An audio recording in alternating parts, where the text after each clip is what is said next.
Alafia. I'm Philip John Neimart, the founder of the IFA Foundation and International, and I'd like to welcome you to one more iteration of our weekly ifascope. The weekly ifascope is, something that I've done for almost 40 years for people at no cost. But it does eliminate one thing which they would normally get. In other words, people come to us, they call us, they see us, whatever it may be, for divination for the upcoming period of their life. And we can do this for them. All right, we can find out what events are going to happen. Will they get the guy, the girl, whatever that may be, whether they get the job, whether the health is going to improve, etc. And then we go on to the abode, etc. And it all works out.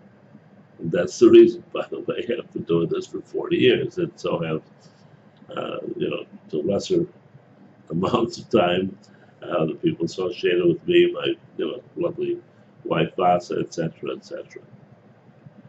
But you have to do that in a one-on-one reading, and you have to pay for that, and that, not that it's a bad thing. It helps support us. It helps keep the work of the foundation going, but we want to figure it out for ourselves sometimes, and that's what the weekly ifascope is. Because the weekly ifascope says, okay, we cannot, tell you, each and every one of you, exactly what events are going to take place. Is a guy going to show up? Is somebody new going to get the job? What's going to happen? But when that's all said and done, we can tell you what energy is the very best energy for dealing with those events, whatever they may be, good, bad, and different. They all have power, and they all need to be treated like that. So that's how it works. And Orunmila has for thousands, tens of thousands of years listened to the, or heard the readings of people asking for every possible thing that you could imagine, and has listened carefully to what they use, to get that, and has come to the obvious conclusion over all these years that he knows the best way at this point in time for handling the situation. And if you have, a modicum of, intelligence or hope, you're going to do the same thing. So, basically, we're dealing with a Mundo Turna. It's a sign where a boom takes control of the individual, where you don't put things down, you don't, wait until after dinner, or, say you'll come back to something and finish it. You finish what you start. It's very important in this configuration that you follow those kinds of instructions.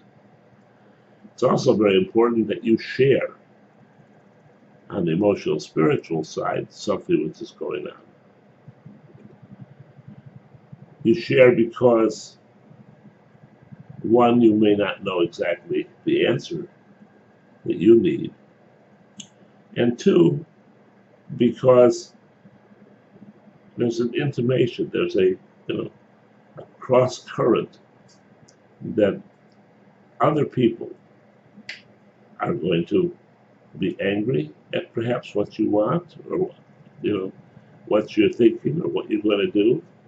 And then there's another group that's going to say, hey, that's great, we've been waiting for that to happen. But either way, you have to know what's involved. That's what Arula means here.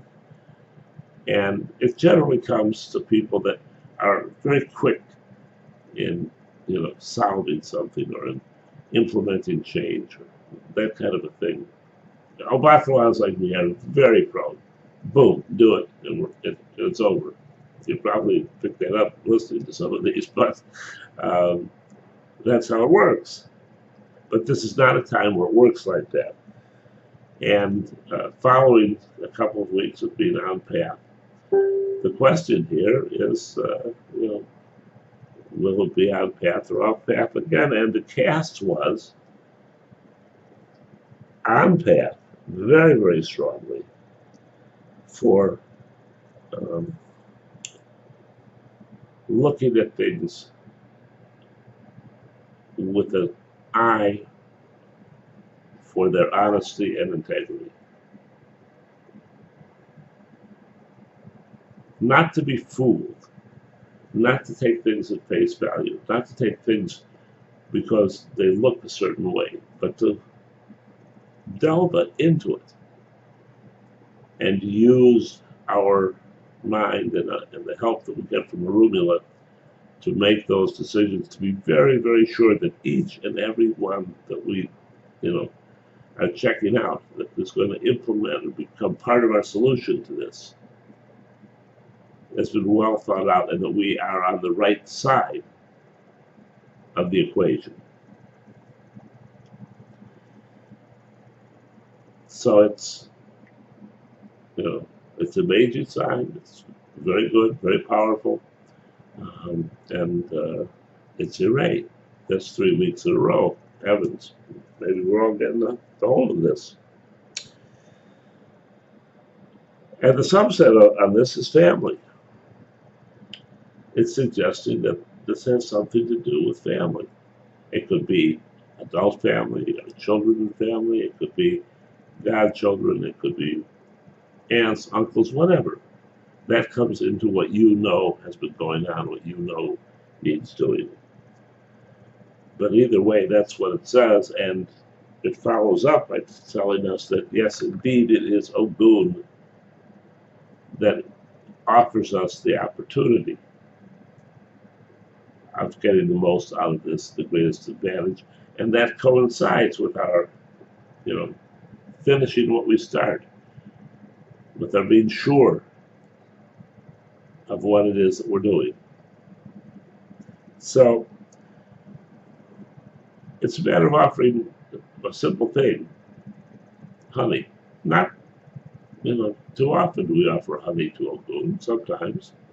But that would indicate that either it is a loved one, it is a child, and something that we have not been showing the greatest amount of concern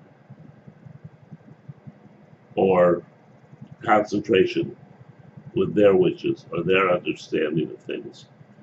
And it's time that we did.